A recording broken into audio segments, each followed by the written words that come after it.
Bonjour, bienvenue dans cette nouvelle émission Croix de Neuf. Aujourd'hui, je reçois le secrétaire de la commission éducation, urgence démographique. Il est aussi le président de IMFPA, vice-président de CCA. Bon, ça fait beaucoup de choses, il va nous expliquer tout ça. Tout ça pour vous dire qu'aujourd'hui, je reçois avec grand plaisir Charles Chamas, que vous connaissez dans une émission chez nous. Le kiosque, c'est aussi un prof d'histoire géo. Et en plus, toutes ces missions-là, ce sont des missions que lui confère son grade de conseiller territorial. Voilà. Bonjour Charles, merci d'avoir accepté cette invitation. Merci Emmanuel, merci de me recevoir. Bonjour aux téléspectateurs de Zouk Télévision. Et je suis très heureux de venir effectivement faire un point, comme je te l'avais promis, par rapport à mes différentes casquettes, et puis notamment à celle de président de l'IMFPA, l'Institut martiniquais pour la formation professionnelle des adultes. D'accord. Alors, l'ancienne appellation de IMFPA, c'était quoi? C'était l'AFPA, l'Association pour la formation professionnelle des adultes. Et le but de cette association, c'était quoi? Parce qu'on en a beaucoup entendu parler à un moment. Alors l'AFPA, c'était pour former les adultes, c'est-à-dire les personnes qui étaient en recherche de compétences professionnelles. Et ça n'a pas changé, sauf qu'il y a de cela 4 ou 5 ans, le nom a changé. Mais la même équipe administrative était restée. C'est devenu l'Institut martiniquais de formation professionnelle des adultes. Et avec le changement de mandature, donc j'ai récolté de la présidence. Alors, cette association, me semble-t-il, fournissait beaucoup aux hôtels, pas seulement des femmes de chambre peut-être, mais des gens pour la cuisine, un peu de tout. Et en plus, je crois qu'ils avaient un restaurant où on pouvait éventuellement, sur l'ancienne route de Chelcher, aller. Absolument, l'hôtel-école. Alors, il faut savoir que l'IMFPA est un institut qui a une mission de service public et que la CTM confie à l'IMFPA ce service public qui est d'ailleurs demandé par l'État. Et à ce titre, l'IMFPA offre de nombreuses formations. Alors les plus reconnues, les plus connues sont effectivement dans le domaine de l'art culinaire, du service, de la cuisine, etc. Mais l'IMFPA, tout à l'heure, on va pouvoir approfondir, a environ une quarantaine de voies de formation au service des adultes martiniquais qui sont désireux de se rapprocher d'instituts. La démarche est simple, il faut être inscrit à Pôle emploi. Et c'est Pôle emploi qui, avec son conseiller, va accompagner l'adulte désireux de rentrer en qualification. Et cet adulte, avec son conseiller, va donc se rapprocher de l'IMFPA et sera accueilli par un service doté de psychologues, doté de diagnosticiens pour faire un état des lieux sur les prérequis de l'adulte, c'est-à-dire ce que l'adulte sait faire, ce que son cursus scolaire lui a appris, mais aussi sur les préacquis, c'est-à-dire ce que l'adulte a dans son parcours personnel pu avoir. Et donc, il y a un positionnement qui sera validé par l'IMFPA, donc avec un passage par le PA2PI, ce qu'on appelle PA2PI, c'est la plateforme d'accompagnement à la préparation et à la performance individuelle. Et c'est à partir donc de ce diagnostic du PA2PI que l'adulte sera orienté vers une formation spécifique. Alors cet adulte, jusqu'à quel âge peut souscrire éventuellement? Alors c'est 18-26 ans, mais on accueille également des personnes plus âgées qui sont à la recherche d'approfondissement ou de compétences nouvelles, ou bien avec la volonté de changer de voie professionnels. Donc, il y a effectivement des personnes qui ont 50, 55 ans et qui viennent à l'IMFPA à la recherche donc, de la geste professionnelle qu'ils désirent acquérir. D'accord.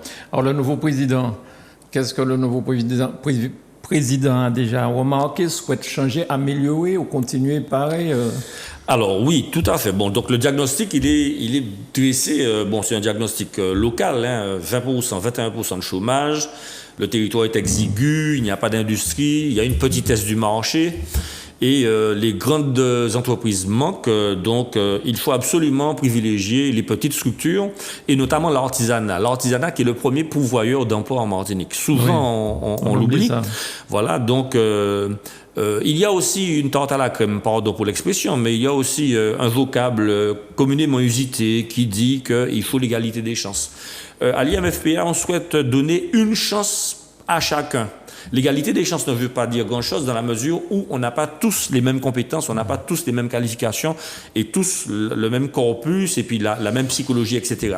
Par contre, une chance pour chacun est un credo intéressant dans la mesure où, avec le PA2PI dont je vous ai parlé tout à l'heure, eh bien, on va pouvoir dresser un profil et permettre à chaque adulte de bénéficier d'une formation qui lui sera spécifique et qui lui permettra donc pendant 6-9 mois d'acquérir une compétence qui lui permettra de se retrouver donc plus aisément dans la vie professionnelle.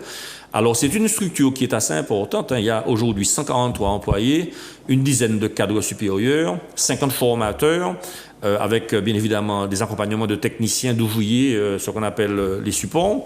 Et l'IMFPA fonctionne avec les prescripteurs, que sont donc Pôle emploi, mais aussi les missions locales, hein, qui sont des structures qui vont, en tant que service public de proximité, chercher à toucher les publics fragiles pour leur donner cette qualification-là. Et donc Pôle emploi et puis les missions locales, nous adresserons des personnes et ces personnes-là seront bienvenues et bénéficieront d'un accompagnement, comme je le disais, personnalisé. Mais c'est une grosse, j'ai envie de dire une grosse association, une grosse entreprise. C'est une grosse entreprise, ouais. Hein, c'est un établissement public industriel et commercial, c'est une grosse entreprise. Alors quand on dit industriel et commercial, c'est-à-dire que il y a bien évidemment des prestations qui peuvent être faites pour, du point de vue culinaire. Hein, ouais. On a la possibilité d'offrir ces prestations-là, mais aussi du point de vue industriel. Je vais tout à l'heure te dresser un petit peu les formations qui sont proposées. Et c'est une grosse structure, effectivement, avec une équipe toute dévouée à sa tâche. Et cette équipe a, et d'ailleurs, il faut que je le souligne de manière tonitruante, hein, je me permets l'adjectif un petit peu ronflant, cette équipe a obtenu la certification Calliope. Alors, il faut savoir que cette certification Calliope-là, et vraiment, je les salue tous, hein, derrière le directeur général, derrière l'équipe d'encadrement, tous les membres de l'IMFPA se sont consacrés à passer cette certification Calliope qu'elle a obtenue sans non-conformité ni mineur ni majeur. Cette certification Calliope-là, c'est une certification qui a été demandée par le syndicat des patrons pour que tous les instituts qui forment, qui donnent des formations professionnelles, puissent garantir une certification de compétences. C'est-à-dire qu'auparavant, la formation professionnelle était donnée à des boîtes, à des instituts qui avaient leur propre parcours, leurs propres propositions, etc. Avec Calliope, on a la garantie d'avoir une certification qui est conforme à ce qu'attend donc l'État. Et c'est cette certification Calliope-là qui permet à l'IMFPA de bénéficier de subventions publiques. Et donc, ils ont obtenu, l'IMFPA, avec son directeur et toute l'équipe, ont obtenu cette certification tout en continuant à former des stagiaires. Et ça a été un challenge extraordinairement élevé parce que ils se sont attachés à avoir cette certification-là en juillet et ils l'ont passé donc en octobre avec ma plus grande reconnaissance. C'était une performance que cette équipe, enfin que l'Institut a réussi à faire et nous en sommes très contents. Alors tous les problèmes financiers qu'il y avait auparavant pour cette structure-là, tout ça est rétabli, tout va bien pour l'instant. Alors, il y a eu des petits soucis, mais des soucis qui relèvent davantage peut-être du Covid, mais aussi d'une certaine idéologie qui prévalait lors de l'ancienne équipe. Je ne vais pas polémiquer, chacun fait selon son équation personnelle, selon sa vision, selon sa lecture, selon ses compétences. Et donc, quelques soucis financiers. Disons qu'il y avait des soucis relatifs à une grève qui avait été lancée par les employés parce que, ils n'étaient pas contents de la manière dont ils travaillaient. Là, tout ça est derrière nous. Il faut qu'on peut dire qu'on a un budget d'environ 8,5 millions d'euros, hein, que nous sommes arrivés. Alors, en 2021, en juillet 2021, avec un constat, hein, en 2020, il y avait 600 000 heures stagiaires qui étaient proposées. En 2021, 560 000 heures stagiaires proposées. Et en 2022, avec l'équipe et son directeur général, nous ambitionnons 1 million d'heures stagiaires pour permettre donc aux Martiniquais désireux de se former, donc de rentrer dans cet institut et puis de bénéficier de cette geste professionnelle dont je parlais. Alors, si tu permets, je vais rapidement. Mais l'ancien président, c'était qui dans l'ancienne mandature? C'était Madame Carius. Madame Carius. Et donc, les formations sont multiples. Hein. Alors, bien évidemment, ce sont des formations tertiaires, ce sont aussi des formations industrielles. On a mécanique, on a froid, on a bois. On a les formations dont tu as parlé, hein, pâtisserie. J'ai été visiter à Trinité une formation couture, horticulture. Il y a toutes les formations relatives aux auxiliaires de puériculture. Nous allons lancer une formation fibre optique. Nous sommes en train de nous accorder avec un partenaire industriel important dans le domaine électrique. Mais bon, j'attends que les choses se formalisent et puis se contractualisent de manière à pouvoir développer un petit peu. Nous avons bien sûr une formation paysagiste, une formation horticulture. Et nous ambitionnons avec le directeur général d'ouvrir, à côté de la formation commis de cuisine, une formation de chef avec une montée en compétences vers la certification de gastronomique. D'accord. Donc on a énormément d'ambition. Alors j'oublie la marine de plaisance, j'oublie certainement, je vous ai parlé de mécanique, je vous ai parlé de montage audio. Alors j'ai visité aussi à Dillon une formation qui permet aux stagiaires qui ont le niveau bac et qui sont geeks, c'est-à-dire qui sont versés dans le domaine d'Internet et dans le domaine du numérique, de pouvoir en 9 mois bénéficier d'une formation qui leur permet de créer des applications. Et donc, en 9 mois, ce sont des personnes qui arrivent. Alors, je dis bien que ce sont des personnes qui doivent être déjà versées dans le domaine numérique. Bien sûr. Mais ce sont des personnes qui, en 9 mois, peuvent obtenir une certification qui équivaut à licence maîtrise. Et ils sont capables donc de créer des applications. Et la petite histoire, c'est qu'on était là le jour de ma visite, ils étaient là en train de critiquer des applications qui existaient par ailleurs sur certains services publics et qu'ils réussissaient à voir les faiblesses et où ils trouvaient la possibilité d'améliorer donc ces applications-là. Alors vraiment, un grand bravo et nos remerciements et félicitations les plus chaudes à toute l'équipe de l'IMFPA parce qu'on a une structure là qui est vraiment très à même de pouvoir nous aider. Alors, la chance des Martiniquais désireux de se former, c'est qu'on a une structure qui veut se mettre au service des besoins locaux et au service aussi des disponibilités locales. C'est-à-dire qu'on part en ayant fait un diagnostic de ce dont on a besoin, avec la GEFMA par exemple. Je salue Rosalie Dunon, la présidente de la GEFMA, et la GEFMA qui est au cœur de l'écosystème de la formation en Martinique, qui donne des chiffres, et donc l'IMFPA se nourrit de ces chiffres-là, des prescripteurs que sont Pôle emploi et les missions locales, pour savoir de quoi on a besoin. Alors bien évidemment, il y a les patrons, hein, il y a les chefs d'entreprise qui nous demandent, qui nous adressent des demandes, et donc on a une formation qu'on propose avec les disponibilités de formation, mais aussi avec les besoins de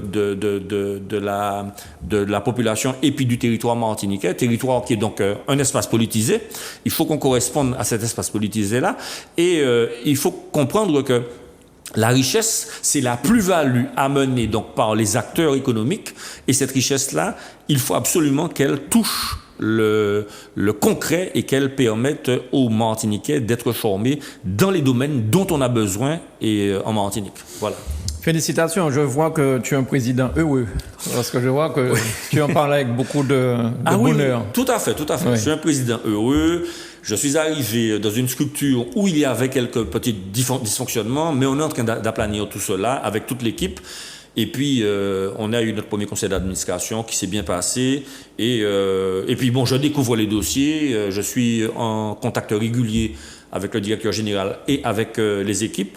Et puis, on me fait remonter les doléances. On discute, on réfléchit ensemble de manière à pouvoir relayer les informations auprès de l'organe de tutelle qui est la CTM. Mais le directeur général, c'est monsieur? Monsieur Olini, Jacques Olini. D'accord. Jacques Olini, que je salue d'ailleurs chaleureusement. Bien.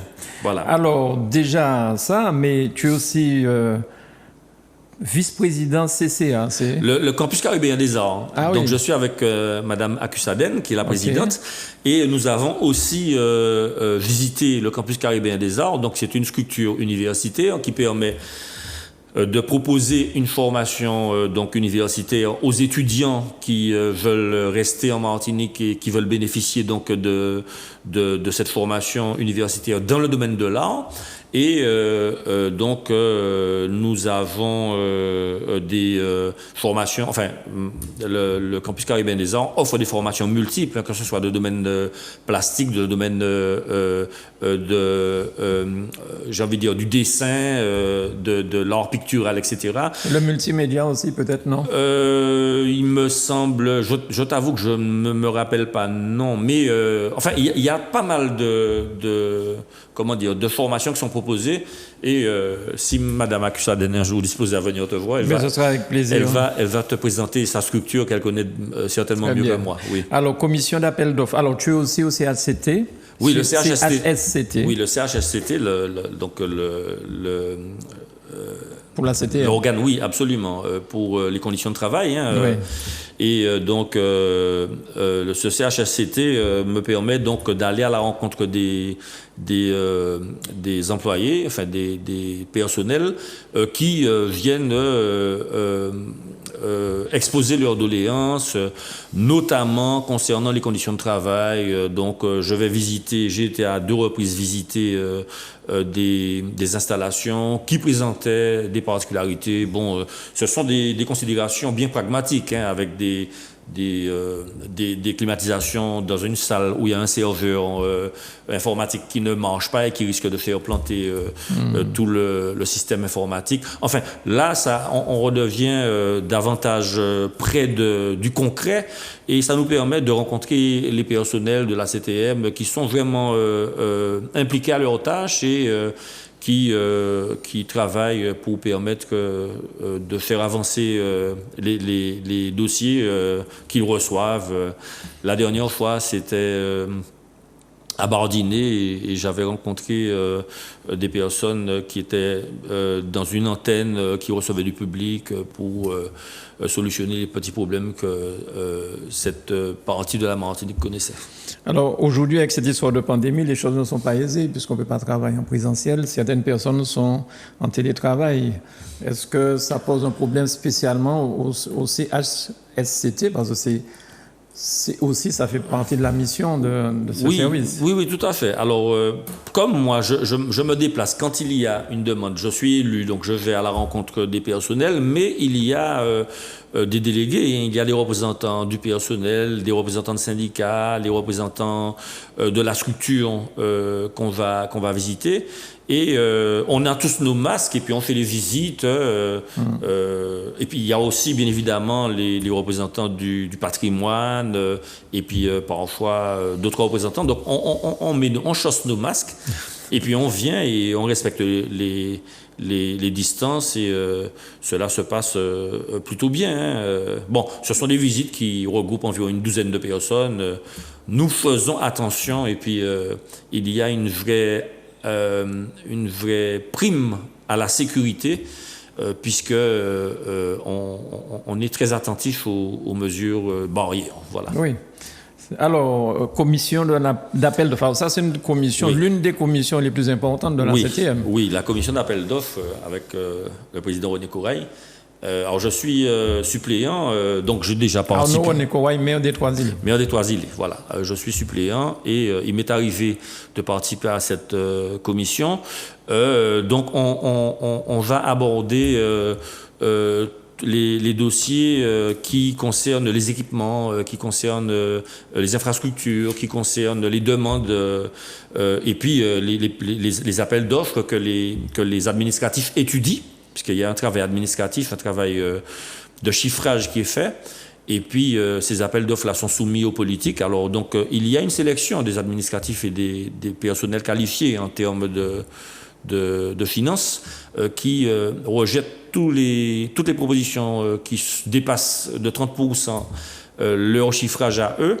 Et puis, on vient analyser les propositions qui sont faites avec des critères et des lectures politiques. La dernière fois, nous avons discuté âprement des équipements de production de glace. Je ne me rappelle pas comment ça s'appelle, mais dans les ports de pêche, il y a des machines à glace, voilà, pour les pêcheurs. Pour les pêcheurs qui posent des problèmes.